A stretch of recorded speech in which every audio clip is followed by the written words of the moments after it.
I give credit to all the community of Huntington Beach. Thank you very, very much. I appreciate all of you. I swear that I promise you. I promise. I'll keep my word and keep my name strong, and I'll fight for you. You are my conduit to this city, and I'm going to make sure that I fight for you guys. And with that, welcome to Early Stoppage, a show where the news of the day is usually given just enough time, but sometimes not enough. This is your first time stopping by. We thank you and get ready for something you won't find anywhere else. I'm John Franklin, and I'm joined, as always, by the city councilman of Fight Night Picks, Craig Allen. I feel like I sold you short there. You're much more than the city councilman. Yeah, well, I mean, where I live, we don't even have a city council. I mean, I'm on well water, so we're in a local service district. Call it what it is, really. I mean, we're under 5 to 10 centimeters of snow at any given day now. We're in the minus temps up here. It sucks. Straight up sucks. High 91 here in Phoenix today. All right, Craig. On this episode of Early Stoppage, we talk Khabib's return, ? Tough 29, and what's next? I mean, what's first for Michael Chandler? We begin with the light heavyweight division and Israel Adesanya. Craig, Dana White confirmed this week that Israel Adesanya will challenge Jan-Blachowicz for light heavyweight title in his next fight. So I know why this makes sense for Jan-Blachowicz, and I know why this makes sense for the UFC. But for Israel Adesanya, I mean, yeah, we all want to be double champs. But is this going a long way just to troll or potentially draw out John Jones? Yeah, it makes zero sense to me. And this is so weird because we went to do the pick'em videos on Monday night. And right before we got to our main event prediction for Santos and Santos and Teixeira, we all know how Santos and Blachowicz went. So we're getting ready for the fight. And I said, Matt, this fight doesn't mean anything anymore. So you just made a main event for a fight night mean nothing. Why wouldn't you have waited until after that result to announce the fight? Why did you have to wait until a fight night where did it really matter that Israel Adesanya was there for that? I didn't think so. I mean, hey, it's cool that he's there and Silva loses to Hall. And then it's like, all right, well, Silva's career is probably over. Maybe signs with Bellator or Ryzen for a one-off or something. But that was kind of the conversation. And then Dana White out of nowhere just goes full bombshell like, hey, oh, by the way, Israel Adesanya is going to fight Jan Blachowicz. Newsflash. Like, why? Why? So now you have a main event this weekend that means nothing because the winner of Santos Teixeira, one's 36, one's 41. Like, they're not getting any younger. So what's the point of doing that? And then, and I know we're going to get into it later, you just had a co-main event of a pay-per-view that meant nothing. So what was the point of any of those fights? Like, I'm still rattled that I had to pay $69.99 Canadian to watch 8-2 Phil Hawes fight 4-0 Jacob Malkoun, and I will take that to my grave. Why did that fight you know why that fight happened? I'm going to go down a rabbit hole, John. You really upset me here. That fight happened because Malkoun, who was 4-0, was a training partner of Robert Whittaker, and the UFC did him a favor. They said, hey, bud, you're having a hard time getting fights? We'll give you a fight in the UFC. Well, Jacob Malkoun got his ass kicked in the first minute. Whittaker goes out there and puts on a vintage Whittaker performance, and it meant nothing. So those guys got to go back to Australia with their tails between their legs, having 0 victories, truly. Now you have Adesanya taking on Blachowicz. Why? I get it. Like you said, it's a conduit for Adesanya to take on John Jones, and it's a little bit easier to say, hey, throw the belt up like The Rock. We got a double champ here. And John Jones going back to reclaim what's his. And maybe John Jones does the old-timey Anderson Silva and has a one-off at heavyweight against whether it's, Stipe or Ngannou or whoever it is. But why? Why do we have to have Israel Adesanya and Jan Blachowicz? Middleweight was so held up when Michael Bisping was the champ. Does anybody forget about that? Bisping fights Rockhold. Then he fights, how old was Dan Henderson? 45 or 46? I think he was, when he fought Bisping? Yeah. 45. I thought he's 40. It doesn't matter. Barely wins that fight and then takes, a year and a half off to fight a guy coming out of retirement? Like, this middleweight division's a joke, and this organization makes no sense. It's like, whose line is it anyways?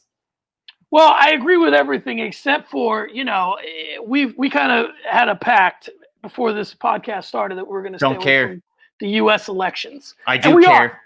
And we are.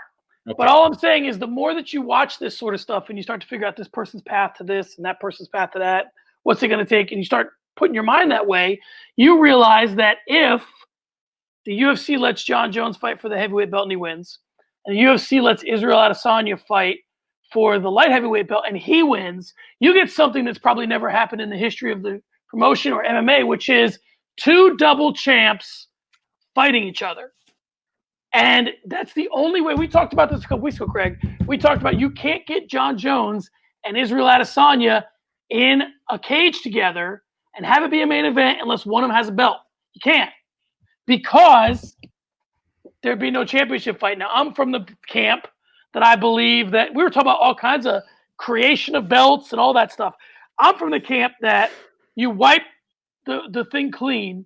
Israel Adesanya and Jon Jones is enough. You put no belts on the card, and then you make them the main event. But that's not how the UFC thinks. So this is the path towards bringing those two together. Now, let me ask you a question before you lose your mind. If Jon Jones wins the heavyweight belt, I don't think Israel he does. Adesanya wins the light heavyweight belt, I don't think he does. Is that not the biggest fight ever? No. You got to roll those dice. I don't think it's the biggest fight ever.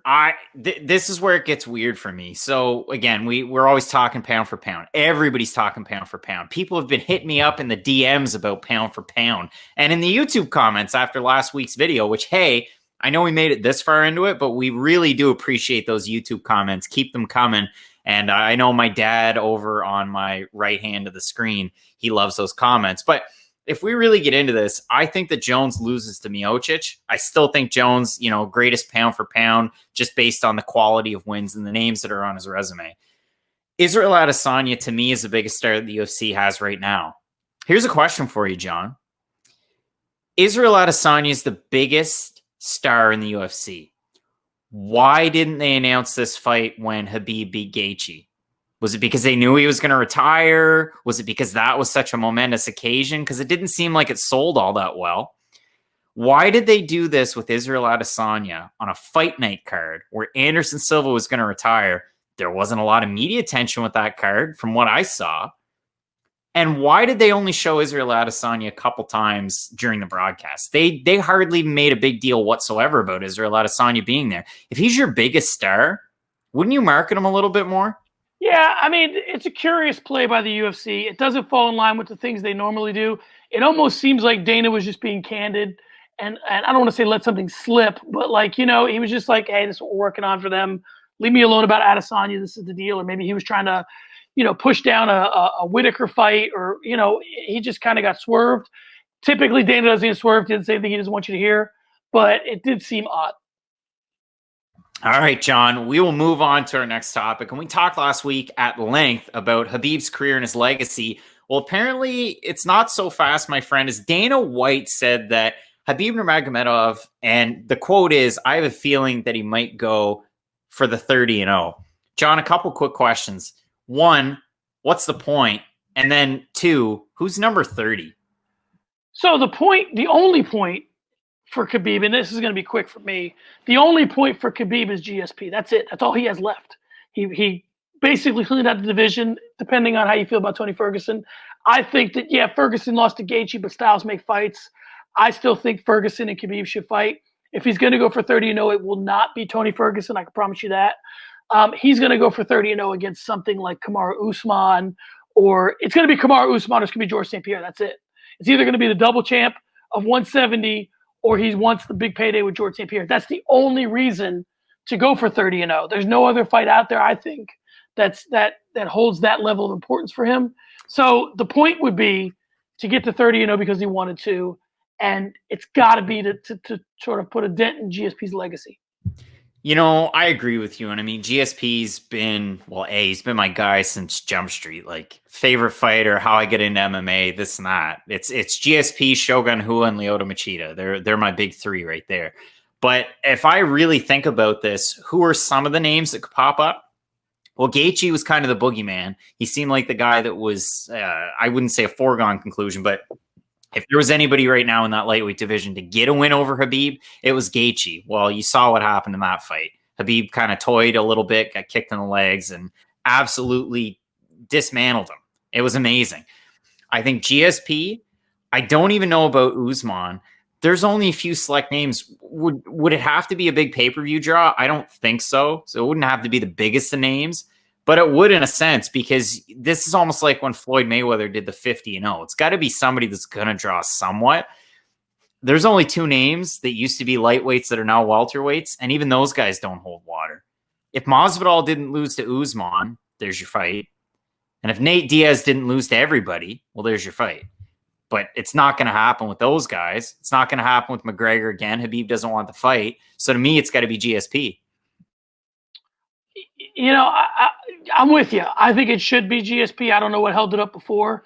I think that we talked about this last week, which is, you know, the way they make this fight happen is to make the 165 belt, because a GSP has no desire to go to 55. If he had a desire to go to 55, he'd have gone there by now and they would have fought. Unless the money's not right, and I can't imagine the money not being right. But because here's where it gets weird for GSP. If you're the UFC, you don't need GSP necessarily because he's been gone for so long. But if you're GSP, you're like, dude, I'm still the A side. Even in a fight against Khabib, he's the A side. So he's looking to get paid like the A side. So if Khabib's getting 10 million, what do you give GSP? 15? And the UFC's like, we don't want to pay $15 million to a guy who's not going to defend a belt. We're going to give him potentially. And I mean, first you look at it, and the NFL, there was Troy Polamalu, and now it's Pat Mahomes, and all I see is those stupid commercials. Why don't we get GSP in the Head and Shoulders commercials? Look at the guy's hair. He's got better hair than I do. Now that he's got hair, it's time. All right, Craig. This week, our old new friend came out and said it's time for him to get off his tuchus. Michael Chandler, in calling for a bout with Tony Ferguson or Justin Gaethje, said, I would like a top 5 guy right away. Craig, I know this kid was fit and ready to step in there with Khabib, but so was Al Iaquinta, and we kind of kept our heads about him, didn't we?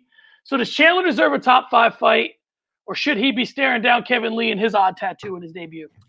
All right, so Kevin Lee wants UFC and EA Sports to change the way he looks in the video game because this head tattoo that he just got, it's weird. It's just weird. You know what's funny, John? So for last week's episode of Early Stoppage, if you missed it, I implore you, go back and have a look. I got a little sneaky with the thumbnail. John knows this, and if you're watching on screen, you can see how enthused he was about it. But I went a little sneaky with it. It was one of our topics, and Charles Oliveira said, hey, let's have a lightweight tournament. So, little inside baseball. I like to do this in the fight picks, the inside baseball references. When I went to do up the graphic, I was kind of having a little bit of writer's block, or graphics block. So I went and looked at the Bellator Grand Prix kind of tournament style that they had, and I modeled it a little bit after that. I paid homage to Bellator. And then I looked at the UFC rankings. Well, what did I do? I actually really screwed it up. I wasn't even thinking about it. I went, all right, 8-1. We have, who is it? Carlos Diego Ferreira, Charles Oliveira, Paul Felder. It might be Felder before Oliveira. It doesn't matter. But I went 8-1. And then I went, well, Diego Ferreira deserves to be in it, but I'm going to kick him out and I'm going to put Michael Chandler in there. So I do remember what the first round matchups were. And the bracket was stupid. I had Chandler and Felder. I had Oliveira and Ferguson. I had McGregor Poirier 2, and I had Dan Hooker, Justin Gaethje. And I posted that on Reddit, and I got torched. Everybody hated it. This is the worst bracket I've ever seen. It's so top-heavy on one side. I went back and looked at it, and I thought, hey, I think this is kind of neat. Like, I'd like to see some of those fights. Yes, it might be an easier path for one guy from one side, but whatever. I thought it was a lot of fun. So to bring that back and answer this question here, what's a fight that makes sense for Michael Chandler? Unfortunately, being the big Bellator fan that I am, and having watched Michael Chandler's career to this point, I agree with a lot of the commenters in a certain respect where Michael Chandler, yes, has been knocked out by a career featherweight in Patricio Pitbull. And he's shown susceptibility to getting hurt by big shots. He's a great wrestler, and we know that. His jiu-jitsu is good, but if Brent Primus can get your back in the second fight, I worry about him taking on the Oliveiras, the Fergusons. So if I'm really talking about a top 5 fight, no, I don't think he deserves a top 5 fight. I think you're right. A Kevin Lee fight would be fun. Charles Oliveira, Paul Felder, Carlos Diego Ferreira, somebody like that, like a 15-7 guy. I think that makes sense. I know they might want to go with that top 5 because Michael Chandler's 34 years old at this point, and I think he is definitely past his prime, but I wouldn't go top 5 on this one. Well, we talked about this before. We talked about why you put him in there as an alternate to Khabib, which is, you got to do a little sleight of hand if you're the UFC. And the sleight of hand is if he loses to a top 5 guy, we can pretend the reason why he lost was because he was fighting a top 5 guy.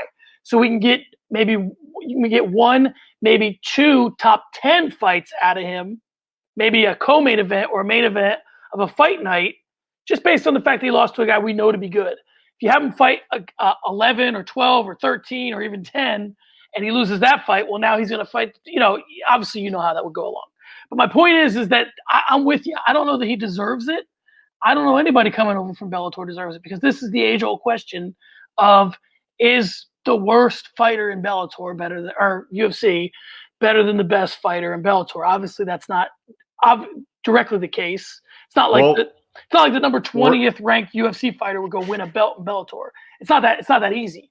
But you got to find out where this guy settles, and if you're going to get your the bang for your buck, you got to have him fight a top 5 guy, whether he deserves it or not. Well, I mean, John, we're going to find that one out tomorrow, because Beastin 25-8 is going to take on a plump and juicy Melvin Manhoff. How excited are you for that fight? Oh, I'm over the moon for it. It will be forgettable, to say the least. So let's move on. And if I've said it once, I said it at least 5 times. John, hipsters like Dana White's Contender Series, but the true dyed-in-the-wool hardcores and the chicks, they dig the Ultimate Fighter. And I mean, just let me bang, bro. We've had so many great moments. We've had like pool scenes with Artem Lobov, his arms around the chicks.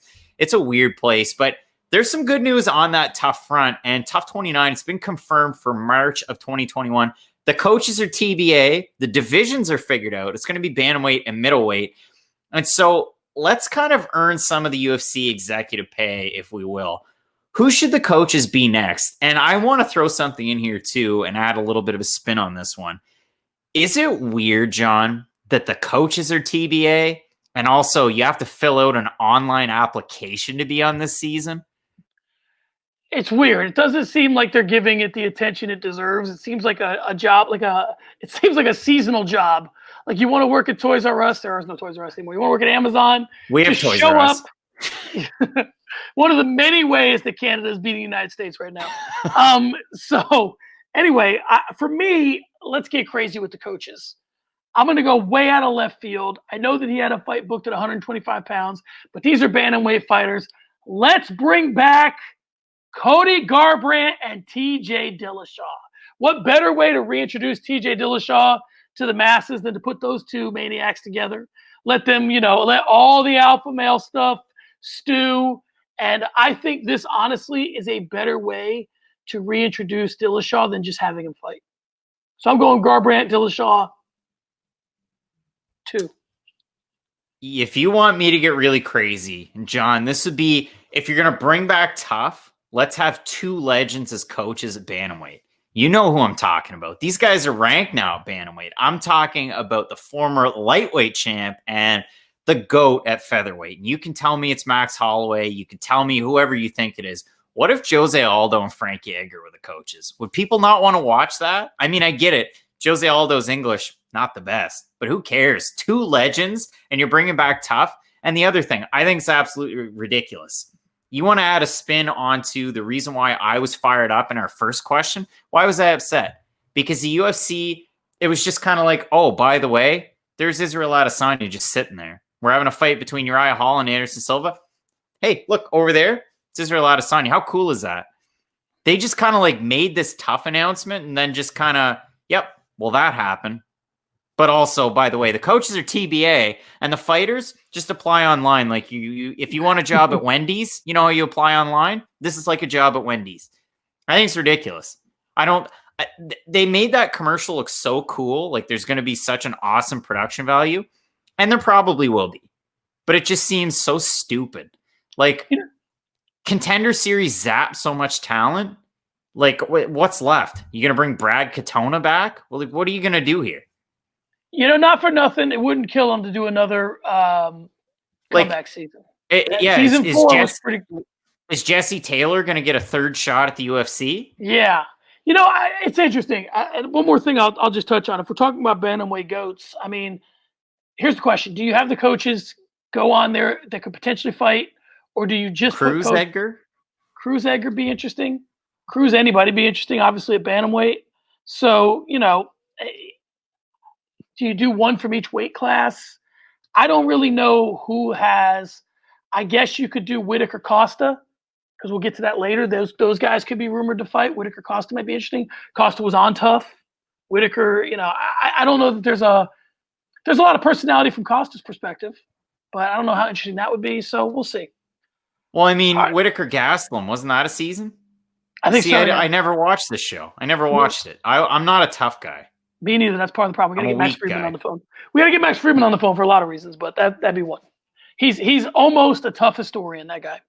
All right, Craig, big question. Will the MMA hang out with their Yang out? Presidential candidate Andrew Yang wants to expand the Ali Act to MMA, which is something Project Spearhead has aimed to do and in fairness failed to do. So, Craig, does having the backing of a presidential candidate help the plight of the Ali Act for MMA? I'm going to say this out of ignorance, John. Again, hardcore Canadian. I don't know your politics whatsoever. Is he still a presidential candidate? Not now, no, because Like, honest to goodness, that wasn't meant to be a joke. Like, I'm dead serious. Listen, if you want to talk politics, you said no politics, and now you keep dipping your toe in the water. No, he was a presidential candidate. Obviously, we only have 2 left. There are people that are getting votes other than Biden. I thought there was 3. And Trump, yeah, but not him. Okay. So, doesn't matter. But I look at this, it's great to have somebody of power and influence, and especially in a position of authority and was on a national stage at a certain point, to at least throw their name behind this, because you got to think about it. I mean, it doesn't matter about what you think politically. Go back 15, 20, 25 years, people didn't want MMA in. I mean, you listen to Joe Rogan, and again, think about him what you will, but he's talked about it on a lot of different shows. And I'm going to piggyback a little bit off of the episode that he had with Luke Thomas from this week, because Luke Thomas touched on this quite a bit, and I'm not going to be able to do nearly as good of a job as he did. And he referenced a lot of great people as well there. So check that out. Hate to really throw shouts to other shows, but you gotta really respect those guys. And you listen to what he had to say about this one. It's tough. I hope that they can do something like this. But again, like you said, something Project Spearhead aimed to do. Well, where's Project Spearhead now? We hardly even hear about it. And the spot that these fighters are in, and I've got a question coming up that I'm going to kind of dive into it a little bit. You're in such a tough spot. Like, we've seen fighters like Mark Striegel's an example. He's a Filipino-American fighter that kind of moved all the way into Vegas to get an opportunity to fight into the UFC. When fights drop out and you're a fighter like that, John, what would you do if you're in that position? If they say to you, listen, we got a fight lined up for you. It's going to be a 4-fight UFC deal, but you're only going to get 10 and 10. And I'm a journeyman. What do I do? What would you do? You got to take it. I would take it. 100%. Yeah, I would take that. And I could lose all 3 or 4 of those fights. I was a UFC fighter. So it's tough. I mean, would I want to see it? 100%. And again, Luke Thomas made the comparisons between John Jones and I think it was Regis Prograis. And he was saying, well, if you look at Regis's fights, he's getting paid millions of dollars, but Jones is only getting paid $400,000 to $500,000. And there's more of a middle class in MMA than there is in boxing. Well, that's certainly true, because I'm a very casual boxing observer. I know it's in the logo, but I just think it's a cool logo. I only watch boxing cards for maybe the top 3 or 4 fights, if that. It's usually the top 1, but I'll watch 3 or 4 before the main event. But in MMA, I get jazzed for prelims. I get jazzed for the first few fights in the main card. And a lot of those fighters definitely aren't getting their due. So to really get into the meat and bones of it, or meat and potatoes, does having the backing help it? Not really. I mean, it's great, but does him saying, oh, geez, they should have it, is that going to make any or enact any sort of change? I really don't think it will.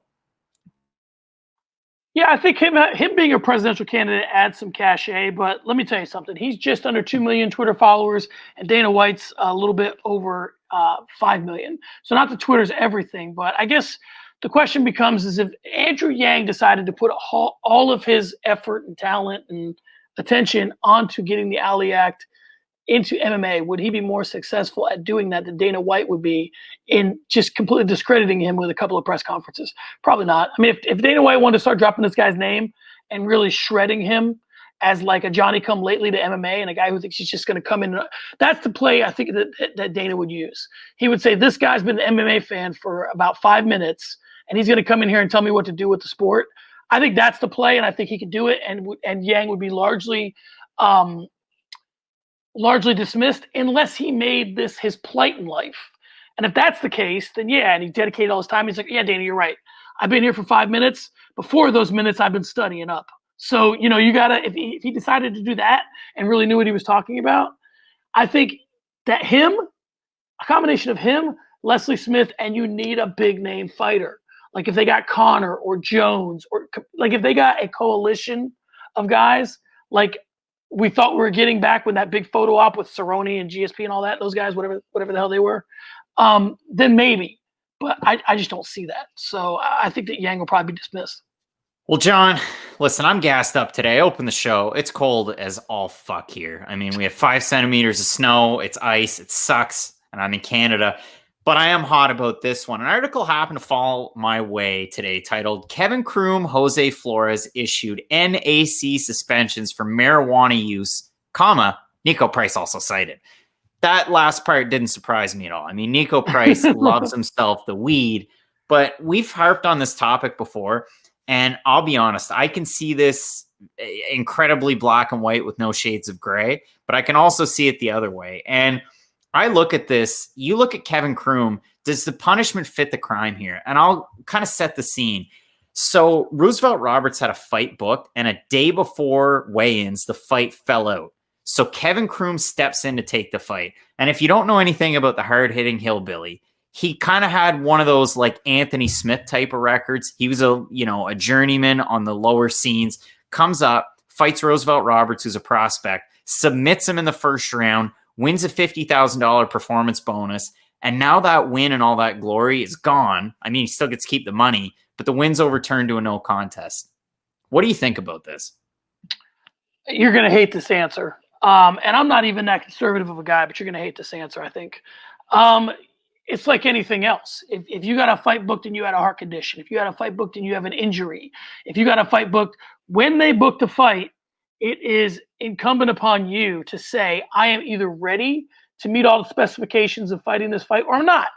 And if you're not, you can't blame the governing body for saying, oh, well, you guys needed a fighter and I was a fighter, and that means that whatever the rules are go out the window because I took the fight on short notice. Yeah, but you took the fight, and you took the fight knowing that you were within a window of using marijuana, and it's either legal or illegal. If it's illegal, based on that commission, then you got a problem on your hands, and it's not the commission's fault. It's not the UFC's fault. It's your fault because you took a fight knowing that this is the state, I guess, that you were in. So, all the consequences that come with that are the consequences that you have to take. I look at it a different way. So for me, I agree to a point, and there's an easy way to tear into my argument. Brock Lesnar when he fought Mark Hunt. It's like, hey, you get an exemption, you're going to fight Mark Hunt, and then after the fact, it's like, hey, this guy was full of horse meat and steroids and whatever else they give you outside of Regina, Saskatchewan, Canada. And then I look at Kevin Croom, and I look at Nico Price too. So for Nico Price, he had a draw against Donald Cerrone, but it's not like that fight came together on short notice. He knew about that fight. So he was the one that decided, hey, whether it's CBD, whether it's a bong rip, a spliff, whatever it is, I'm going to hit that shit. I'm going to enjoy myself, and I'm going to have a fight against Donald Cerrone. It's going to be fun as shit. That's great. You can't do that, Nico. Going forward, you can't do that.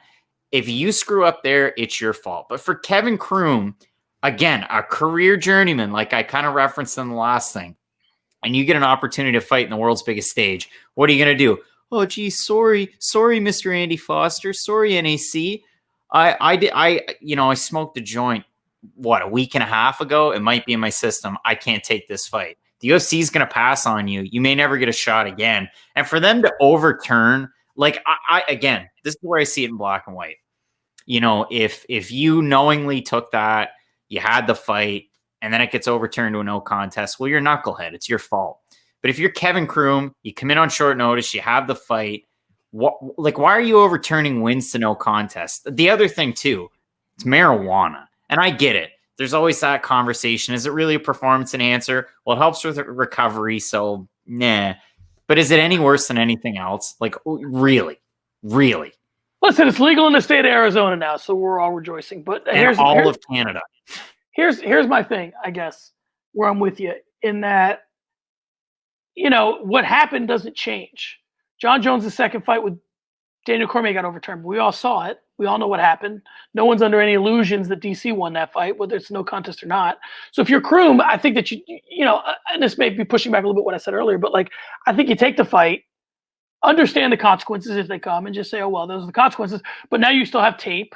The fight still happened. And the next person that you're going to get booked with or by, promotion-wise, it's either the UFC or it's not. And you can still say, yeah, this is what I did in my last fight. Yeah, it was overturned. And some promotions might care and some promotions might not.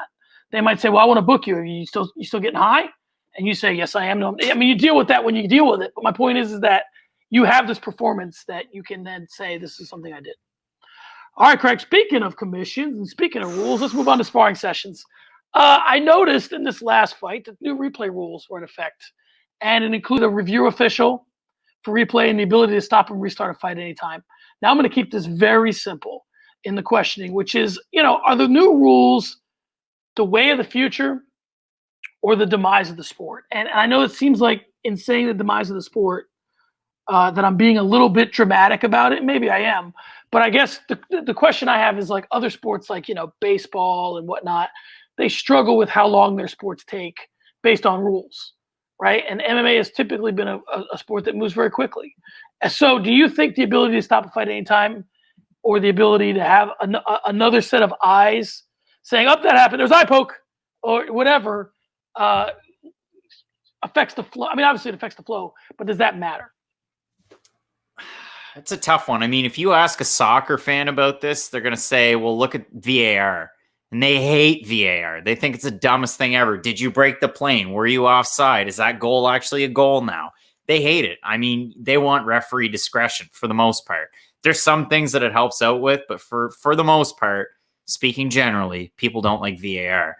I look at it in baseball as a necessary evil, but the thing, and if I can reference my favorite announcer in the game as a homer, it's a guy who actually got to call the World Series. My guy, Buck Martinez.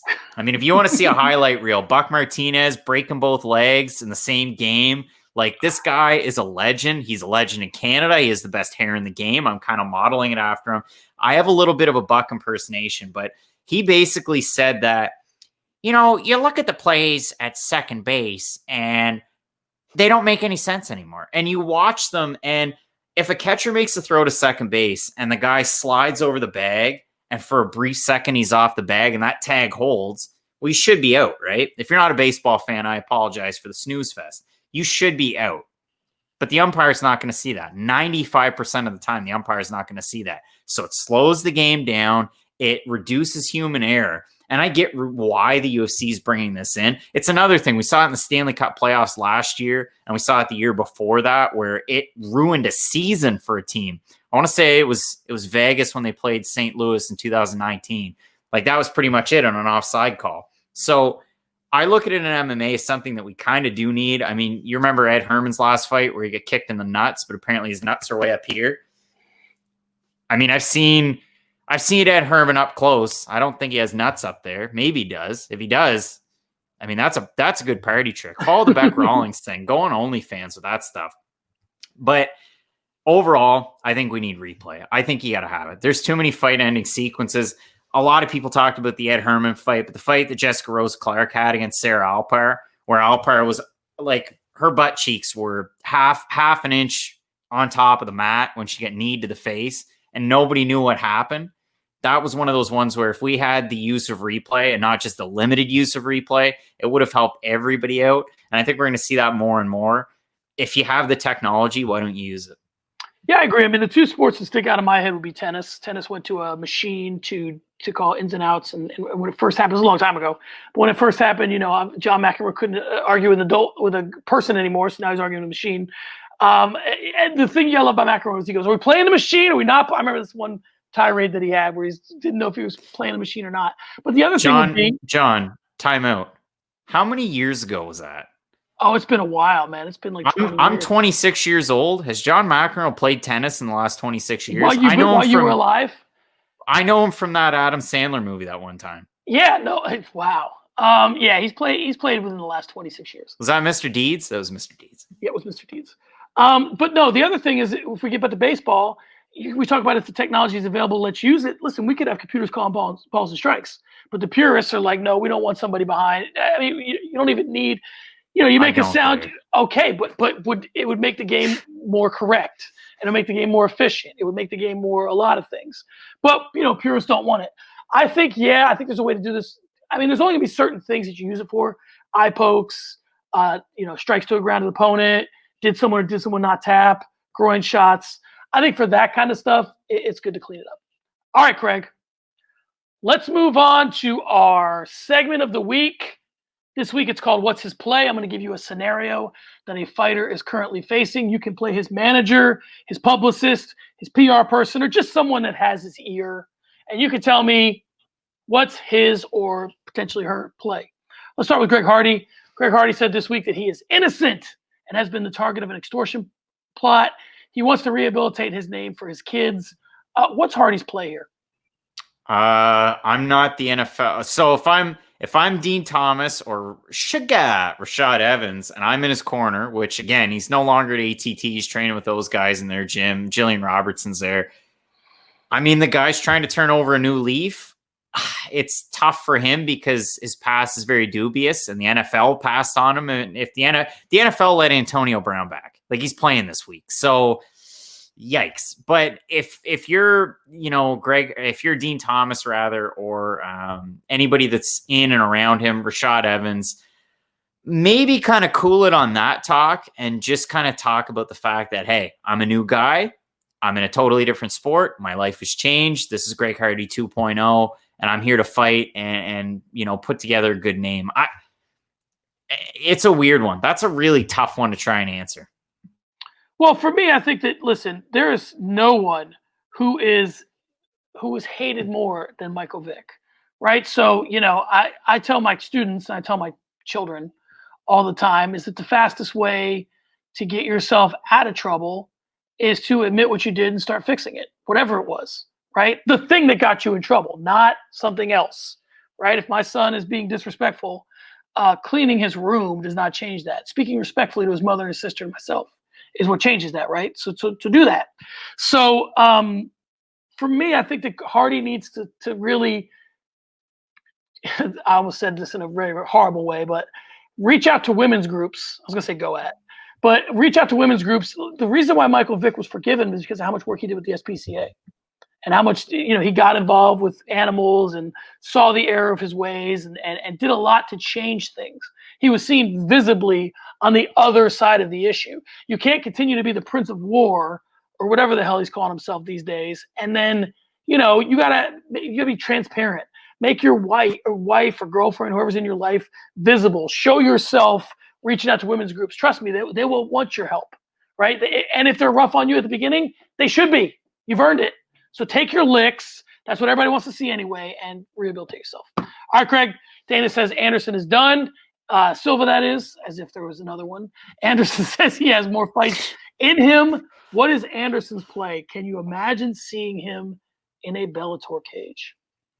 I unfortunately can, because I watched Fedor Emelianenko fight 265-pound Quentin Rampage Jackson. So can I see Anderson Silva in the cage? You're fucking right, I can. Do I want to? No, I don't want to see it at all. So if I'm Anderson Silva's manager, I sit him down and say, hey, I realize you have this one fight deal. Maybe reach out to Dana White.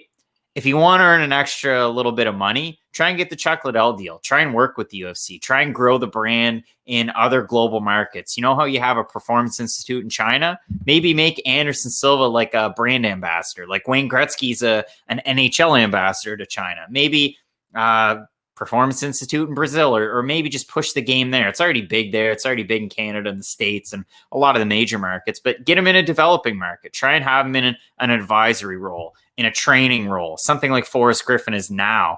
Keep him involved, but don't have him fight. maybe have him train people, but don't have him fight.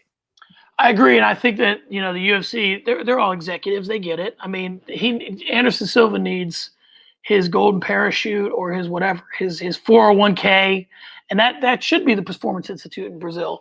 And I think that they need to be ready for this. If you want to hold up your fighters in a certain light, then give them that thing that they can do. Now, in lieu of that, or in the absence of that, I wouldn't mind seeing him and George St. Pierre on Submission Underground. That'd be a lot of fun.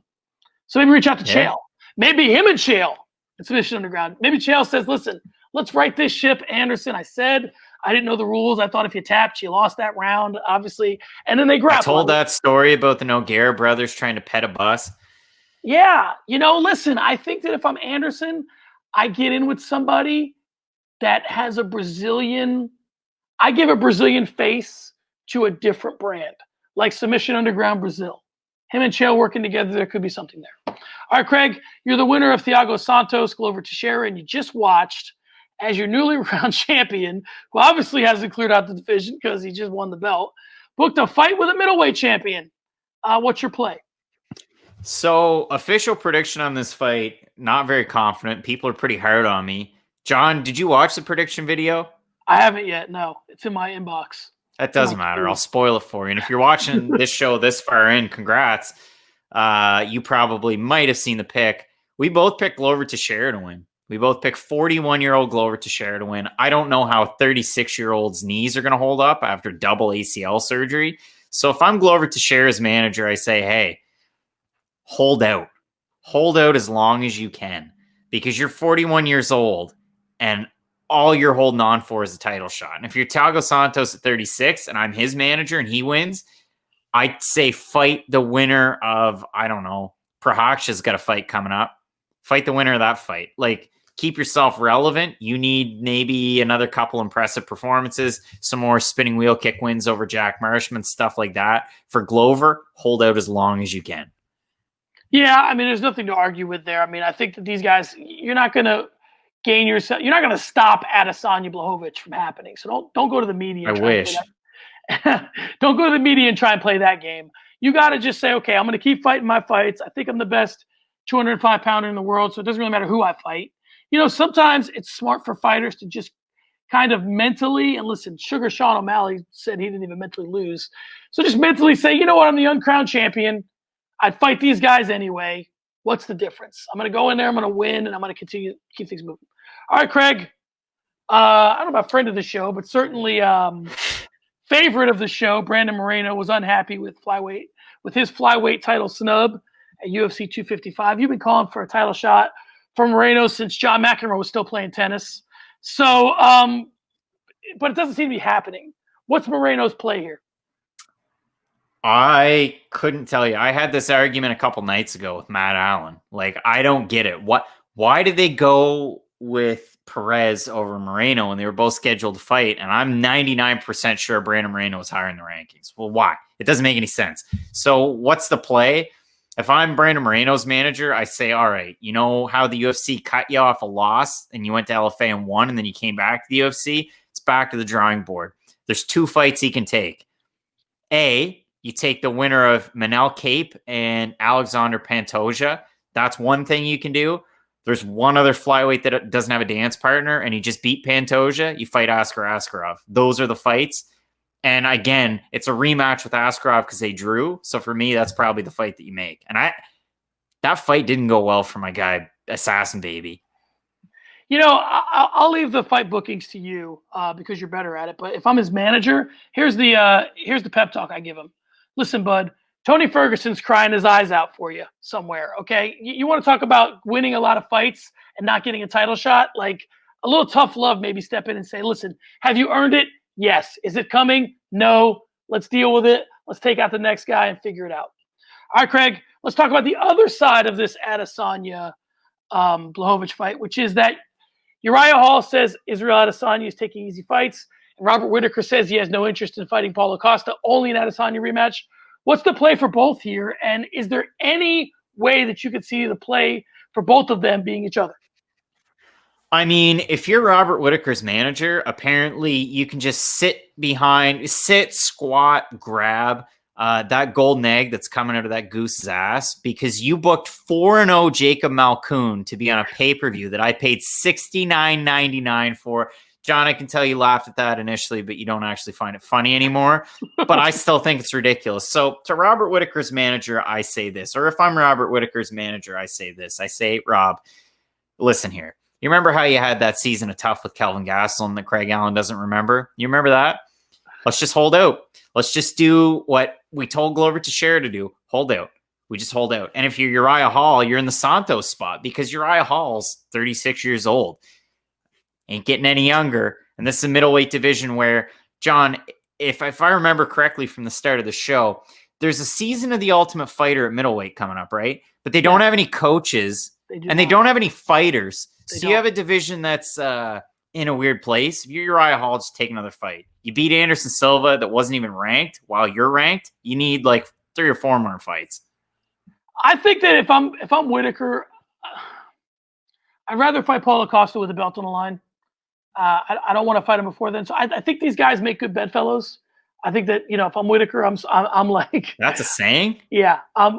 Did they use that in the John McEnroe days? They did. Well, you know how they say certain things make strange bedfellows? I kind of turned it on its head. I tried to do No, I've never heard that in my life. Well, it happens in America. A lot of things happen in America that don't make sense. Like the Toby Keith song? Yeah. Only in America? The Toby Keith song, it doesn't make a lot of sense, and neither does, stopping a electro count in the middle of counting. But that's neither here nor there. Anyway, my point is that I think these two would be good dance partners, if that's a better analogy for you. And I think that Whittaker gets a fight that's a rematch over a guy he already beat.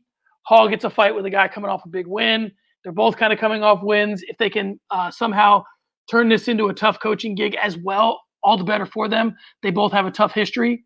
So that'd be great. All right, Craig, let's move on to For the Gram. Craig, this is one from last week that we just didn't have time to really talk about in depth. I don't know if we're going to talk about in depth here. I just want to get your thoughts. Mike Mazzulli and Brandon Girtz got into it at the weigh-ins.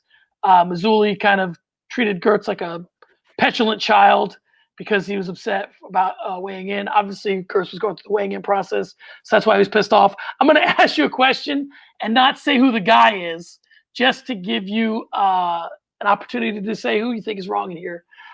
Craig, what's this guy's deal? John, I will say this. So when this situation unfolded, I put out a tweet and I linked a piece of text to it. I'm not going to go back to the tweet, but I'll give you just a rough estimate of what happened. So this all takes place. Mike Mazzulli yells at Brandon Girtz. Brandon Girtz yells at Mike Mazzulli. Brandon Girtz takes his pants off. That's how every argument starts and ends, right? Brandon Girtz taking his pants off. Girtz weighs in, and then all's calm. And then the media wanted to reach out to Mike Mazzulli, but Mike Mazzulli wouldn't give a comment. So Mike Mazzulli went through Bellator's PR guy, CJ Tuttle, nice guy. I'm assuming you know him. I've dealt with him before. Nice guy. And Mike Mazzulli gave a statement and said, hey, behind closed doors, Brandon Girtz and I apologized. How chicken shit is that? How fucking chicken shit is that? Make your own fucking statement. You're not a Bellator employee. You're a commissioner. And oh, by the way, you're a fucking commissioner. Be a fucking professional.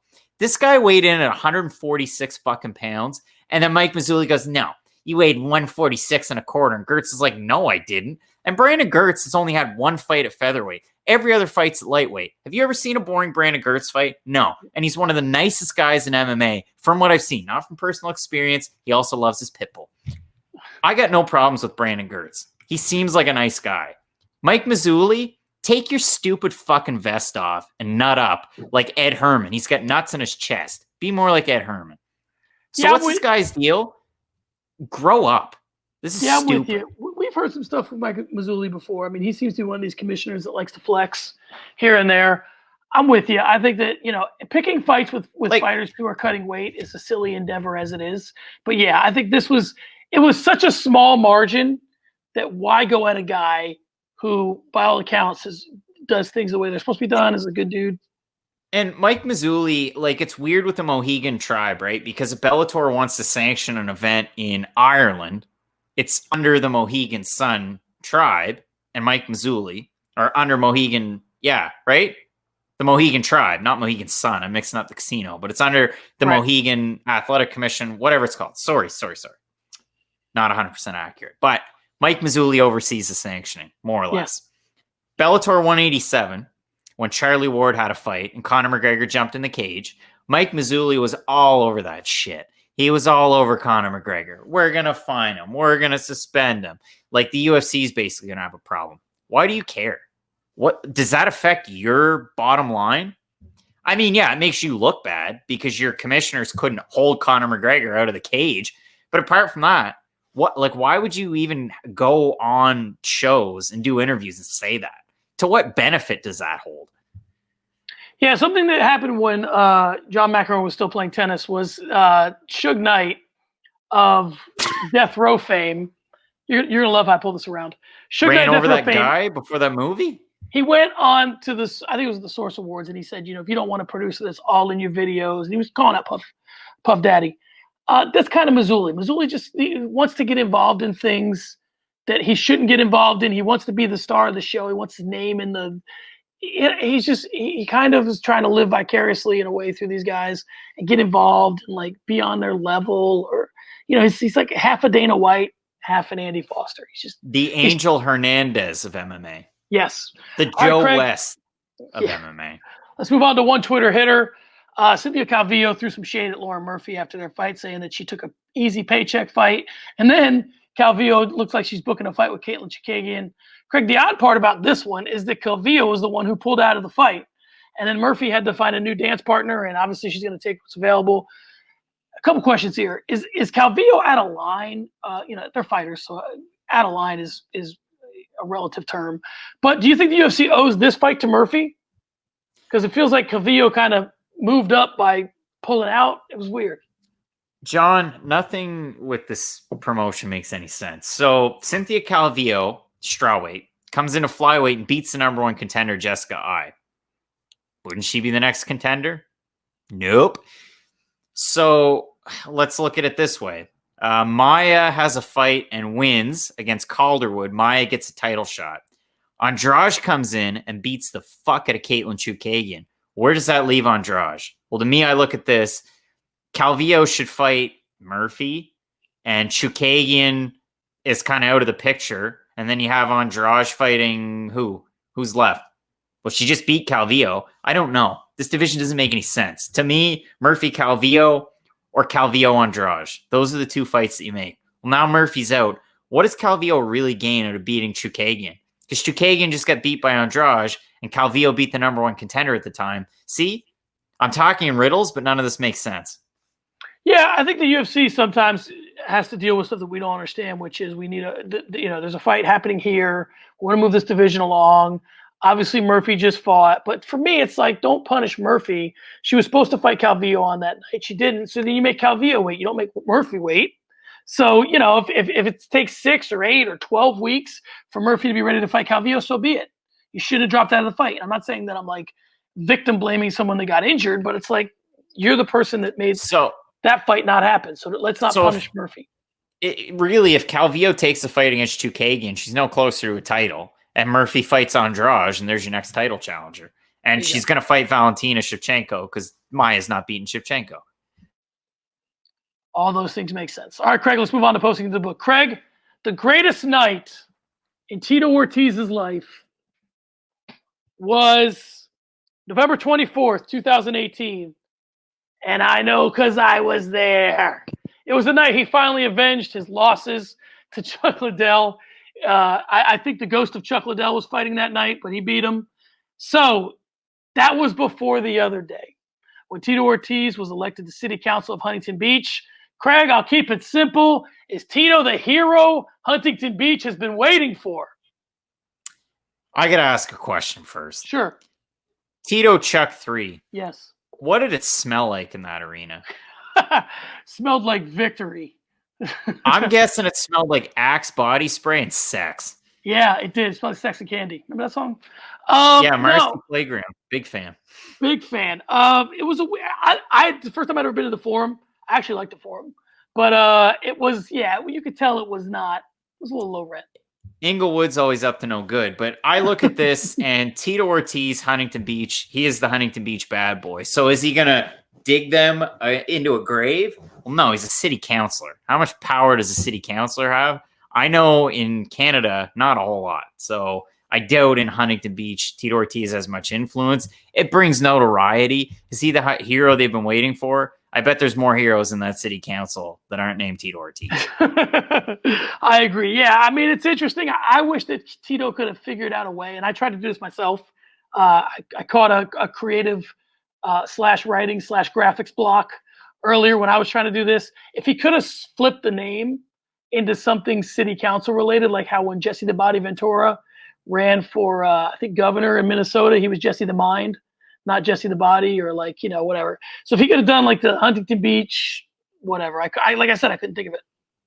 But yeah, I live in the Baja, of California. We don't have power. We just watch VHS tapes. Trust me, there's a lot of money in Huntington Beach. I've been there many times. They're not worried about Tito Ortiz. Is there a lot of money with Jesse Ventura? Because I can do that Jesse Ventura impression all day. All right, John, we're going to move in to start the conversation. We always say shouts to Reddit, and we've been hot and heavy over the last year and a half doing this show to appeal to that Reddit audience. So finally, we put out a start the conversation to the fine people in the underground, and they responded. So a little bit inside baseball, a little sneaky on my part. I've been u/Pride Rules MMA. If you want to find me there, that's me on Reddit, and that's the username. That could go 6 ways to Sunday and all kinds of sideways. But the question that I threw out there to everybody on Reddit is Dana White scorching the earth for fighters he's done with smart business, or is it unfair to them? So I threw that out there on Reddit. We have all kinds of responses, actually. I don't know why I couldn't say responses. I also threw it out there on Instagram, and I put out a poll. So I said, this week, start the conversation. Check it out. To that question, John, the thumbs up to, is it smart business? 40%. Thumbs down, 60%. I was surprised it was that close. So if we throw it over to Reddit, the top comment is, Can you scorch yourself because this title's awful? All right, well, that one's fair. The next one, everyone wants to see Silva retire. And that thread goes on and on and on. The next one, and this is by Do Steal Your Ho Choi. Well, that's funny. Do Ho Choi. It's not smart business because no matter what Dana says, it's not going to stop any other organization from signing them if that organization was already interested. It's just one of the many asshole dickhead things Dana likes to do.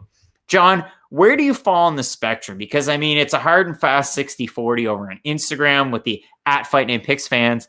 Over on Reddit, it seems to be split. There's a lot of people that can see it either way. So it has been a pretty divisive issue. Where do you side on this one? It's weird, man, because, like, my relationship with Donald Trump is that I respect him as someone who's able to get elected, but I don't like him as a person. So, I respect him as a candidate, but not a president. Same thing with Dana. I respect why Dana does this. I do think he wastes a little bit of energy on someone that he's already saying he thinks is washed. So if you think Anderson Silva doesn't have that much left to give, well, then he'll go out into the marketplace and prove you right. So why take a shot at him? Why say, and the thing that really bothers me about this is Dana will wring the hell out of that towel until it's bone dry, and then just let the guy say, well, and then once it's bone dry, like before the Uriah Hall fight, he was happy to say Anderson still got a little left in the tank, but somehow Anderson loses in the 4th round to Uriah Faber and he's washed. Uriah Hall. To me, if he lost in the 4th round to Uriah Faber, he definitely should not fight anymore. But I think for me, it's more about why he does it. Like, let these guys go out on a high note. Don't try to manipulate the situation for what's best for you. That is smart business. So I don't want to, give credit to both. If I had to take a choice or make a choice, what you're asking me to do, I think it's a dickhead move. I kind of think it's a dickhead move too. And again, I can see it both ways. But if you're going to go out there and in one breath say, this is the greatest of all time, this is the best middleweight we've ever had. He was a champ for the longest amount of time. Think of all the fun fights, the Chris Lieben fight. Like, there's so many good things about Anderson Silva. And then after what could be his last fight, he still has one fight left on his deal, to go out and say, oh, it was a mistake to even book that fight against Uriah Hall. I get it. You got to promote a fight, right? I understand that. But after the fact, that's almost like a slight on his legacy. Like, were you saying that after BJ Penn lost for the third time, the fourth time, the fifth time? We're saying, geez, that was a mistake. And then you roll BJ Penn back out there? You didn't. And hey, maybe that's covering your tracks. You don't want Anderson Silva to become the next BJ Penn. But if I had to look at his record in his last 7 fights, it's almost BJ Penn-esque, is it not? I know they've been competitive than the BJ Penn fights. So I do get it from, to a certain extent. But I mean, I'm looking at more of the comments on Reddit from Tree Bear 1 saying, I don't think other promotions really care if Dana's trash a fighter. They have some name recognition, they'll get signed, but nothing is beneath Dana. People think boxing is crooked, but the Joe Silva type stories we'll hear about Dana after he leaves are going to be on another level. And another one from Instagram, _model. It's just Dana airing out his frustrations. He only cares about fights being entertaining. He doesn't give a shit about these guys' health. Otherwise, he wouldn't have let a lot of freak show fights he's allowed in the first place. Saying Anderson has no business fighting and letting him fight is just fucking stupid. He went on to shit on both Hall and Silva. Dude's a full-on asshole. And those are direct quotes. I'm reading that right off of Reddit. So people going hard in the paint in the underground. I agree with them to a certain extent. Again, it goes both ways, but I think it's pretty underhanded. And I mean, you got to think about it too. If you're somebody like, let's pick Petr Yan. Poor old Petr Yan. He beats Jose Aldo. He becomes a bantamweight champ. Let's say Petr Yan wins 2 or 3 fights. Well, who's to say after Petr Yan loses in his 4th fight against, I don't know, Corey Sandhagen, that Dana White doesn't come out and go, well, he's just who we thought he was. He's just a chicken shit. Go back to Russia. You're never going to win again. Like, do you really want to fight for a president that's saying that after your greatest of all time loses? How much faith do you have in a guy like that? Yeah, I guess we could end it on this. I agree with everything you said, but I guess the way I would end it is, if you're going to give me my flowers, don't lay them on my grave. Let me have them out when I'm on stage and toss them at my feet. Don't say, okay, he was a hell of a guy while he was alive. I don't need that. I don't need you to give me my eulogy. Just tell me I was great. Let me move on. All right, guys, there you have it. The episode of Early Stoppage on Fight Night Picks is in the books. Be sure to comment under the video. Let us know what you'd like to see next from the show here on YouTube, but also on iTunes and Spotify. Craig can be followed at Craig Allen FMP. I can be followed at SM Cornerman. The fight has been stopped. We'll see you next week. Craig, say something witty. /Pride Rules MMA on the underground. Get that Reddit kicked up.